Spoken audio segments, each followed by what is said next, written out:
Hello மக்களே, digital திண்ணை சீமானுக்கு 41 சீட், பன்னீர் ரிட்டன். அதிமுகவில் பரபரப்பு.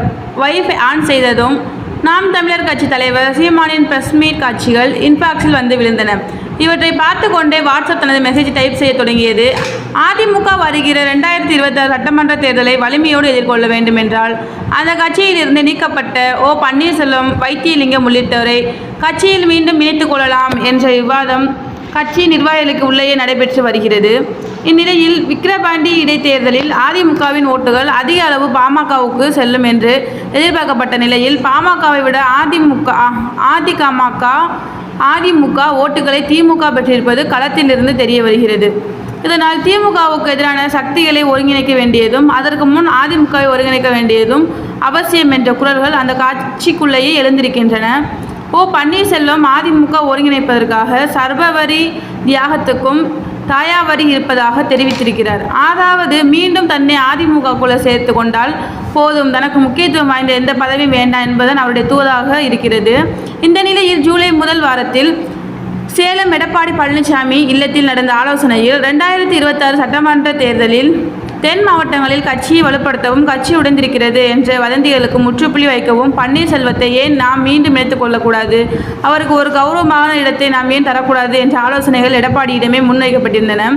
அதுவும் பன்னீர்செல்வத்தோடு கடுமையாக வார்த்தை போர் நடத்திய நத்தம் விஸ்வநாதன் போன்றவர்களே இது போன்ற கருத்துக்களை முன்வைத்திருக்கிறார்கள் என்று சேலம் வட்டாரத்தில் கூறுகிறார்கள். இது தொடர்பாக நடந்த விவாதங்களில் ஒரு கட்டத்தில் வருகிற சட்டமன்ற தேர்தலில் நாம் தமிழர் கட்சியோடு கூட்டணி வைத்துக் கொள்ளலாம் என்ற அளவிற்கு நாம் பேசி வருகிறோம். நாம் தமிழர் கட்சியின் ஆரம்ப கட்டமாக 41 இடங்களில் தான் தாங்கள் போட்டியிட வாய்ப்பு அளிக்க வேண்டும் என்று முதற்கட்ட விருப்பத்தை தெரிவித்திருக்கிறார்கள். நமது அம்மாவை ஒரு காலத்தில் மிக கடுமையாக விமர்சித்த சீமானுடனே நாம் கைகோர்க்க தயாராகும் போது நம்முடைய பங்காளி தானே பன்னீர்செல்வம், அவரை கட்சிக்குள் இணைத்துக் கொள்வதில் என்ன தவறு என்ற கேள்வியும் முன்வைக்கப்பட்டிருக்கிறது. மேலும் பன்னீர்செல்வம் வெளியே இருந்தால் அவரை பாஜக தொடர்ந்து பகடைக்காயாக பயன்படுத்தி பார்க்கும். பன்னீர்செல்வத்தை கட்சிக்குள் இணைத்துக் கொண்டால் அதற்கு ஒரு முற்றுப்புள்ளி வைத்துவிடலாம் என்ற அதிமுகவின் மேல் மட்டத்தில் விவாதிக்கப்பட்டிருக்கிறது. இது குறித்து மேலும் விசாரித்த போது 2026 சட்டமன்ற தேர்தல் அதிமுகவுக்கு வாழ்வா சாவா போன்றது.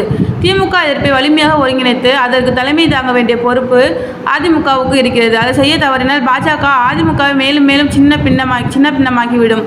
எனவே டிடிவி தினகரன், சசிகலா ஆகியோரை பற்றிய பார்வை அப்படியே இருந்தாலும் பன்னீர்செல்வம் இப்போது கட்சிக்கு தேவை என்ற குரல்கள் கூறப்பட்டிருக்கின்றன.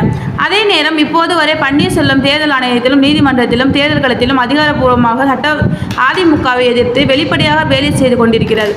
சசிகலாவோ டிடிவி தினகரனோ கூட ஒதுக்கி சென்று விட்டார்கள். ஒருங்கிணைய வேண்டும் என்ற குரல் மட்டும்தான் கொடுத்து கொண்டிருக்கிறார்கள்.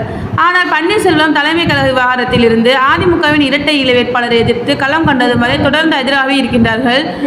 அவற்றையெல்லாம் அவர் முழுமையாக கைவிட்டு விட்டதாக அறிவித்தால் அவரை கட்சியில் இணைப்பது பற்றி பரிசீலிக்கலாம் என்று அதிமுகவுக்குள் இன்னொரு தரப்பும் வாதாடுகிறது என்ற மெசேஜ்க்கு சென்ட் கொடுத்து ஆஃப்லைன் போனது வாட்ஸ்அப். தேங்க்யூ.